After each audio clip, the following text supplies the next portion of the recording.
is Max Kalehoff coming from Clickable's first Interesting Cafe, and I'm here with Frank Rose, contributing editor of Wired. So you kicked off the evening talking about the punk scene.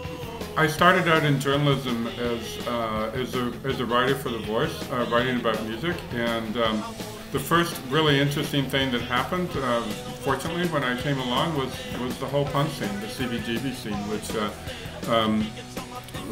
bands like the Ramones and Talking Heads and Television and Patti Smith, all just sort of like exploded out of nowhere, and where there had been these huge giant arena acts that were kind of did awful stuff. Suddenly it was all stripped down and raw and naked, and it was fabulous. The great thing about it, ultimately, was that they didn't know what they were doing.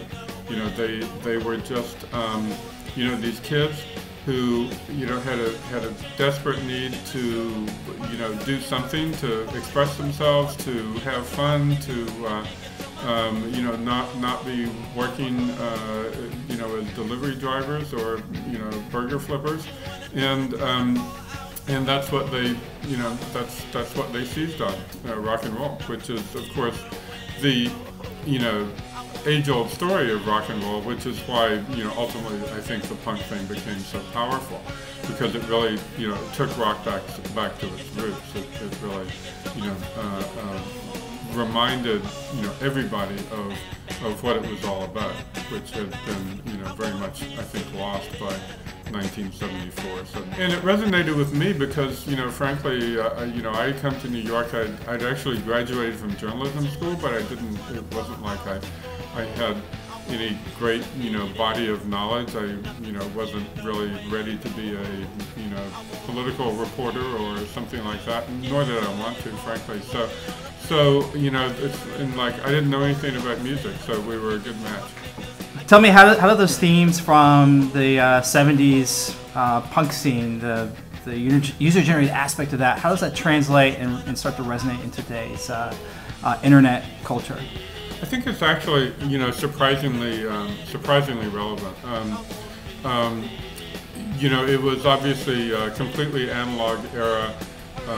You couldn't get a record out without a record label. You were completely dependent on radio airplay.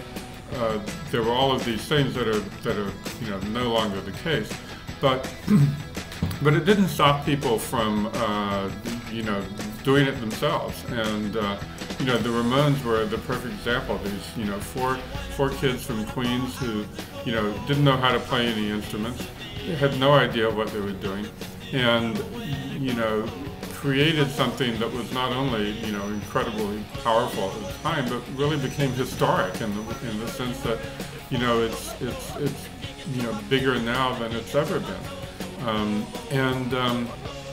and I think that's exactly what we're seeing now in the digital age, that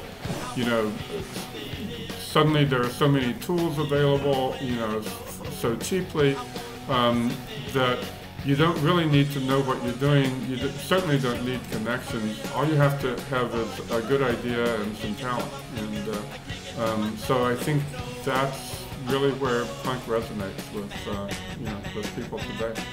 Frank Rose, thanks for joining us for the first ever Interesting Cafe. Thank you.